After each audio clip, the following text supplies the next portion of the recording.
সালামু আলাইকুম রহমতুল্লাহি বারাকাতু। আজ 2রা জ্যৈষ্ঠ 1428 বঙ্গাব্দ। আমি ফরহাদ আজকে হাজির হয়েছি নবম দশম শ্রেণীর শিক্ষার্থীদের জন্য বাংলা সাহিত্য থেকে বিভূতিভূষণ বন্দ্যোপাধ্যায়ের আম আটির ভেপু।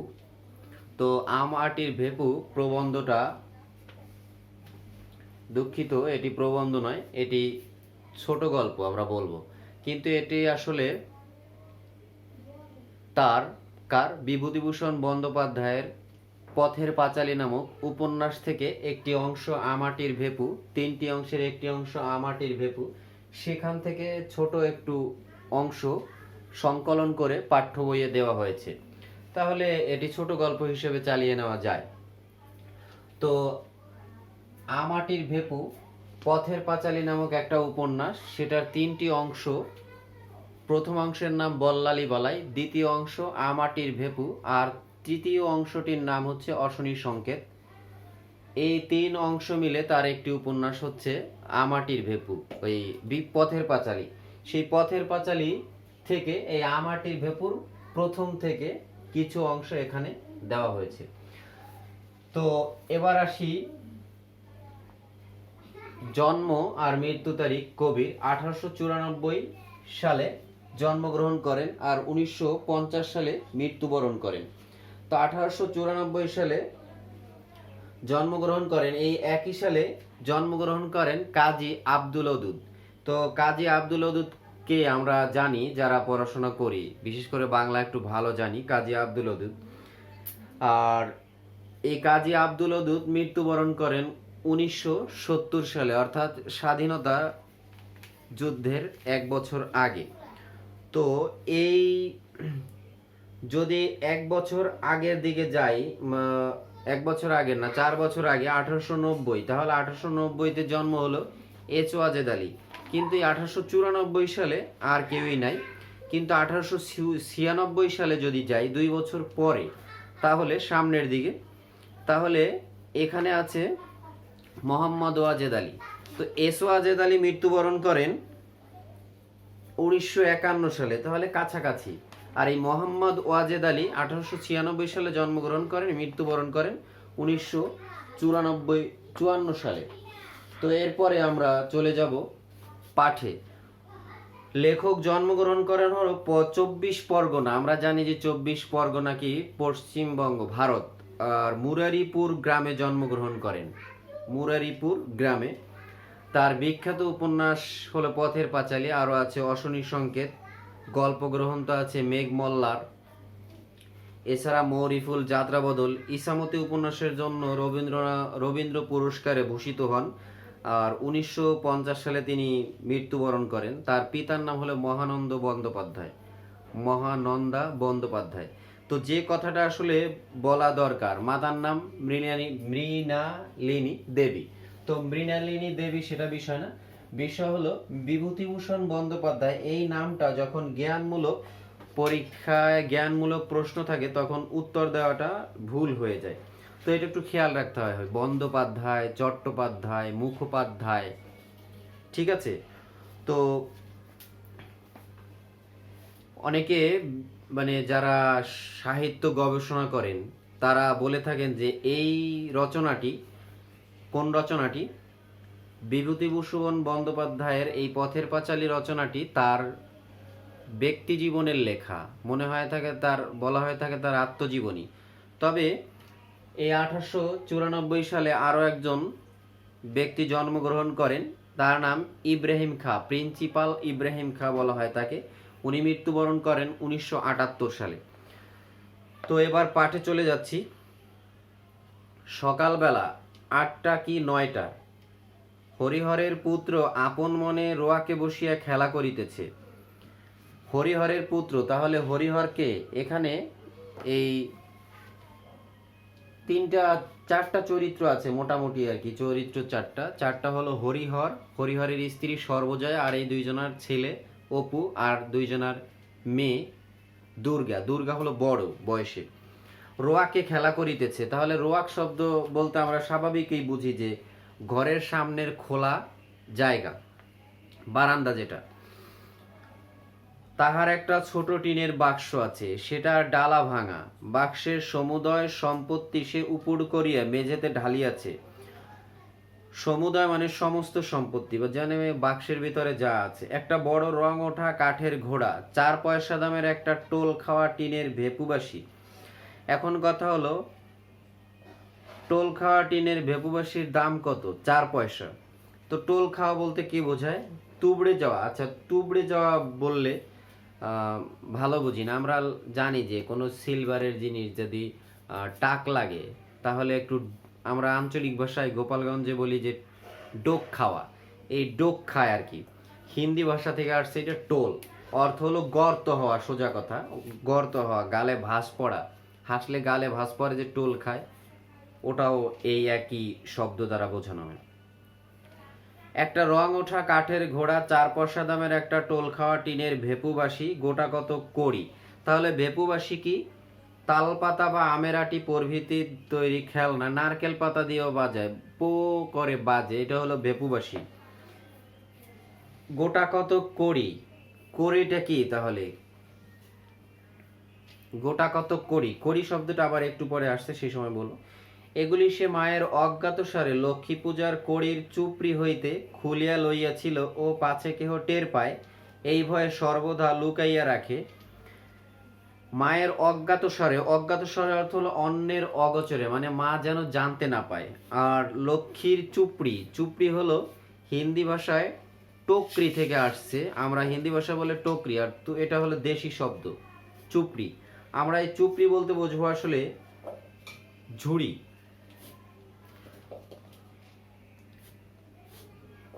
একটা 2 পয়সা দামের পিস্তল। তাহলে এখানে টোল খাওয়া বা ভেপুবাসীর দাম ছিল 4 পয়সা, আর পিস্তলের দাম কয় পয়সা? 2 পয়সা। কতকগুলো শুকনো নাটা ফল। নাটা ফল আসলে আমার কাছে তো চিত্র দেখানো নাই। গোলাকার ছোট ফল, লতারঞ্জক বলে যেটাকে, লতারঞ্জক। দেখিতে ভালো বলিয়া তাহার দিদি কোথা হইতে অনেকগুলি কুড়াইয়া আনিয়াছিল, কিন্তু তাহাকে দিয়েছে কিছু নিজের পুতুলের বাক্সে রাখিয়া দিয়েছে। খান কত খাপড়ার কুচি। গঙ্গা যমুনা খেলিতে এই খাপড়াগুলির লক্ষ্য অব্যর্থ বলিয়া বিশ্বাস হওয়ায় সে এগুলি সযত্নে বাক্সে রাখিয়া দিয়েছে। এগুলি তাহার মহামূল্যবান সম্পত্তি। এতগুলি জিনিসের মধ্যে সবে সে টিনের বাঁশিটা কয়েকবার বাজাইয়া সেটির সম্বন্ধে বিগত কৌতূহল হইয়া তাহাকে এক পাশে রাখিয়া দিয়েছে। মানে যত সম্পত্তি তার বাক্সের ভিতরে, টিনের বাক্সের ভিতরে।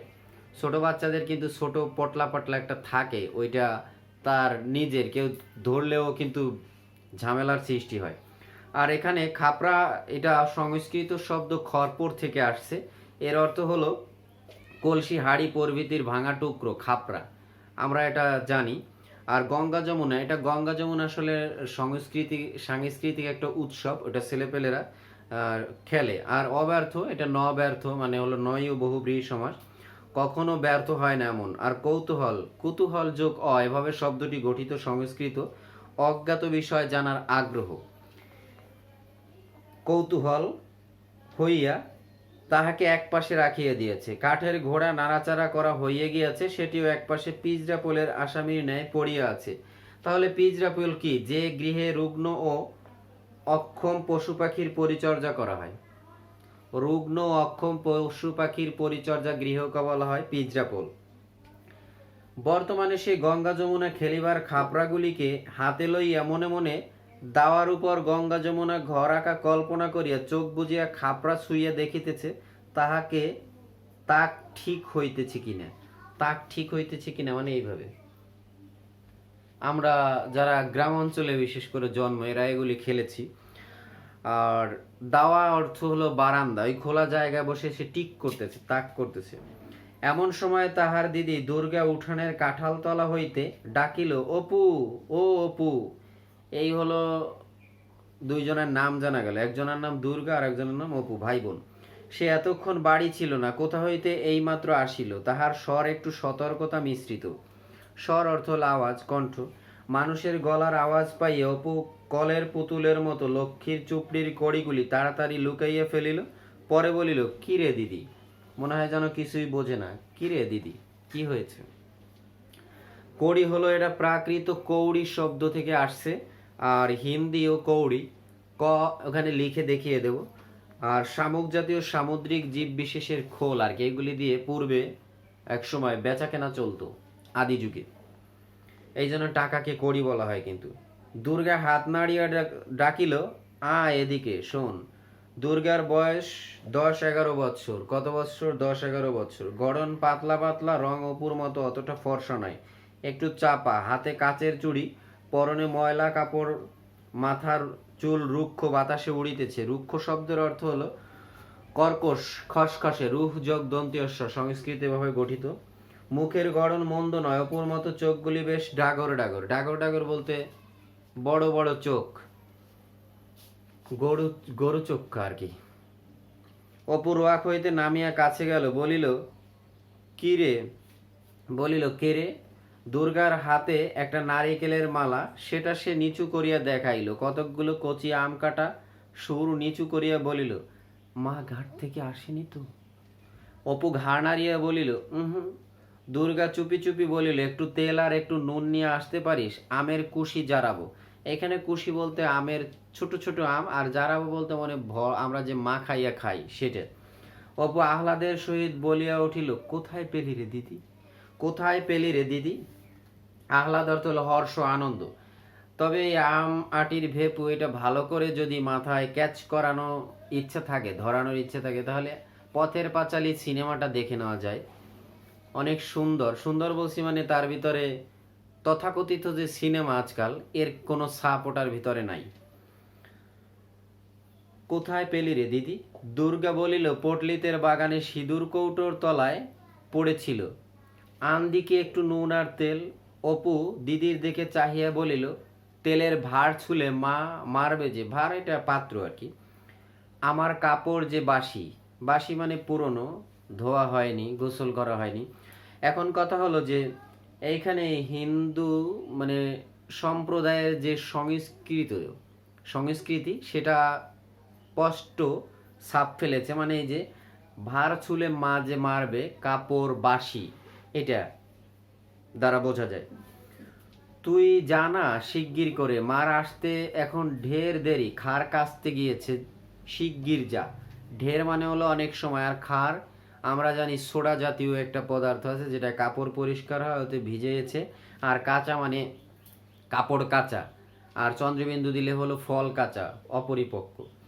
অপু বলিল, নারকলের মালাটা আমায় দে, ওতে ঢেলে নিয়ে আসবো। তুই খিড়কি ধরে গিয়ে দেখ মা আসছে কিনা। খিড়কি মানে হলো পেছনে, আর দোর মানে হলো দরজা, পেছনের দরজা। তো আজকের প্রথম পর্বে এই পর্যন্ত, দেখ মা আসছে কিনা। এবার শব্দার্থে চলে যাব। রোয়াক। রোয়াক শব্দের অর্থ ঘরের সামনের খোলা বারান্দা। ঘরের সামনের খোলা বারান্দা। ঘরের সামনের খোলা বারান্দা।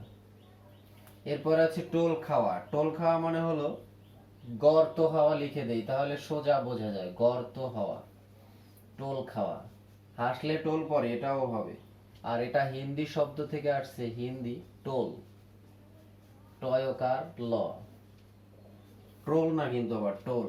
ভেপুবাসী, তাল পাতা, আমের আটি প্রভৃতি তৈরি খেলনাবাসী। তাল পাতা, নারকল পাতা দিয়েও বানানো যায়, নারকল পাতা, বিভিন্ন পাতা দিয়ে। তাল পাতা, নারকল পাতা, আমের আটি দিয়ে তৈরি, আমের আটি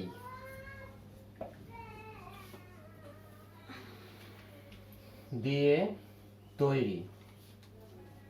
প্যা প্যা করে বাজে। অজ্ঞাতসারে, অজ্ঞাতসারে অন্যের অগোচরে। আচ্ছা, অন্যের অগোচরে লিখলে সোজা হয়, চুপি সারেও লেখা যায় অন্যের অগোচরে, অগোচরে। এরপরে আছে চুপড়ি। চুপড়ি হিন্দি টোকরি, এটা দেশি শব্দ, হিন্দিতে বলে হলো টোকরি।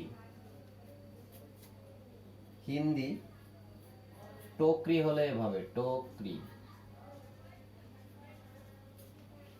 এই হলো টোকরি। আর ঝুড়ি, ছোট ঝুড়ি, ধামা, ধামা লেখা যায় আর ঝুড়িও লেখা যায়, ছোট ঝুড়ি, ধান টান ঘরে নেয় আর কি গ্রাম অঞ্চলে। নাটা, হিন্দি নাটা, গোলাকার ছোট ফল। আচ্ছা, লতা রঞ্জক দিলে ভালো বোঝা যায়, হিন্দি শব্দ, এটা নাটা থেকে আসছে, আর এটা হলো লতা রঞ্জক। এই বীজগুলি চকচক করে, অনেক সুন্দর। খাপড়া, খাপড়ার শব্দটা হলো সংস্কৃত খড়পোর থেকে আসছে। এ হলো খড়পোর। কলসি, হাড়ি প্রভৃতির ভাঙা টুকরো। কলসি, হাড়ির ভাঙা টুকরো, ভাঙা টুকরো। কলসি, হাড়ি প্রভৃতির ভাঙা টুকরো। এরপরে গঙ্গা যমুনা। গঙ্গা যমুনা হলো সাংস্কৃতিক উৎসব, সাংস্কৃতিক উৎসব, এটা সাংস্কৃতিক উৎসব।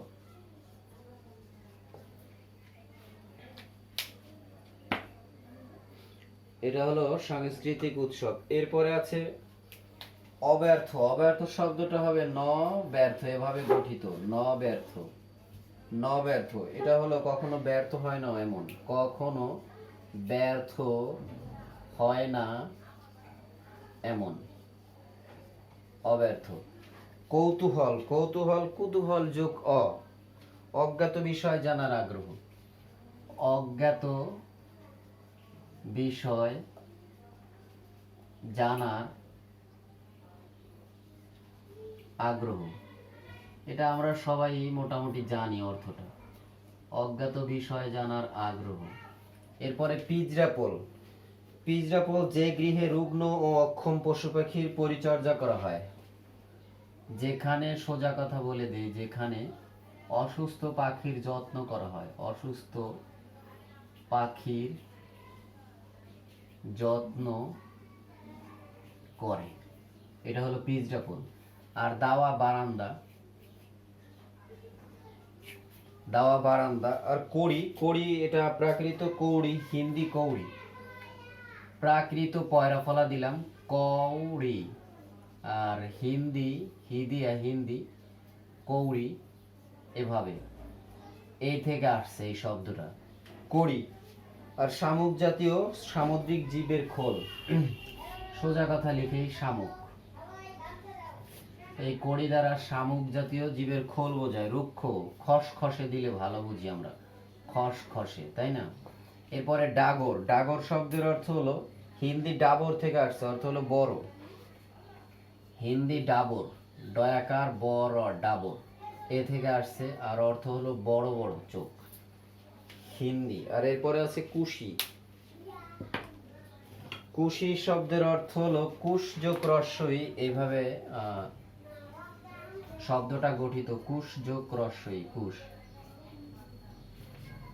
অর্থ হলো আম পেয়ারা প্রভৃতির খুব কচি ফল, যা হোক, যে কিছুর হোক, কচি ফল, এটা।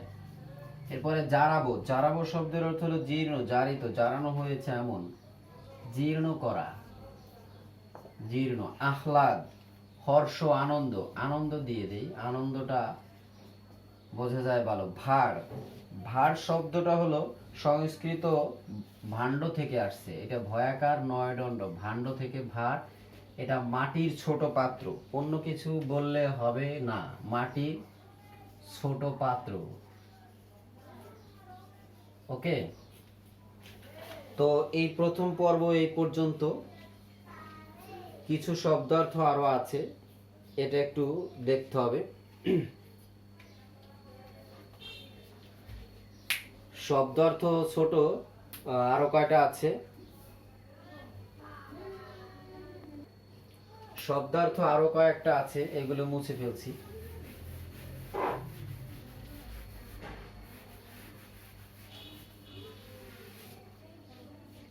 এবার খেয়াল করি, ভার, ভার মাটির ছোট পাত্র, সংস্কৃত বাঁশি, এটা হলো বাঁশি আসছে সংস্কৃত বাসির থেকে, বয়াকার দন্তস্বয় রশ্মি, এই বাসিটা তটা বাদ দিয়ে বাঁশি বলি আমরা। টাটকা নয় এমন, এক কথায় প্রকাশ না, টাটকা নয় এমন, টাটকা নয় এমন। এরপরে আছে হলো ঢের। ঢের অর্থ হলো অনেক, ঢয়কার র, ঢের, অনেক। ঢের অনেক বেশি বিস্তর। খার, খার হলো সোডা, খর যোগ অ, এভাবে খার আর কি এতে কাপড় ভিজায়, সোডা জাতীয় ওই পদার্থটা ওইটার ভিতরে কাপড় ভেজায়, খার সোডা, আমরা সোডা বলতে যেটা বুঝি। আর এটার সংস্কৃতে শব্দটা গঠন খর যোগ অ, খর যোগ অ, খার, এভাবে গঠিত। এরপরে আছে হলো খিড়কি। খিড়কি অর্থ আমরা জানি পেছনের দরজা। খিড়কি এটা হিন্দি শব্দ খড়ক্কি থেকে আসছে, হিন্দি খড়ক্কি, এই থেকে আসছে খিড়কি। আর বাড়ির পেছনের দরজা, বাড়ির পেছনের দরজা, বাড়ির পেছনের দরজা, খিড়কি দোর। আর দোর মানে হলো দরজা, একই। খিড়কি দোর, বাড়ির পেছনের দরজা, দোর মানেও দরজা, একই। তো প্রথম পর্ব এই পর্যন্ত। আসলে এটা হলো একজন কিশোর কিশোরীর বেড়ে ওঠা, যে কি আনন্দ ঘন গ্রামের পরিবেশে, সেইটাই সুন্দর করে লেখক তুলে ধরছেন। তো আজকে এই পর্যন্ত। পরবর্তী পর্ব নিয়ে তোমাদের সাথে আবার দেখা হবে। তোমাদের সুস্থ সুন্দর জীবন কামনা করছি। আল্লাহ হাফেজ।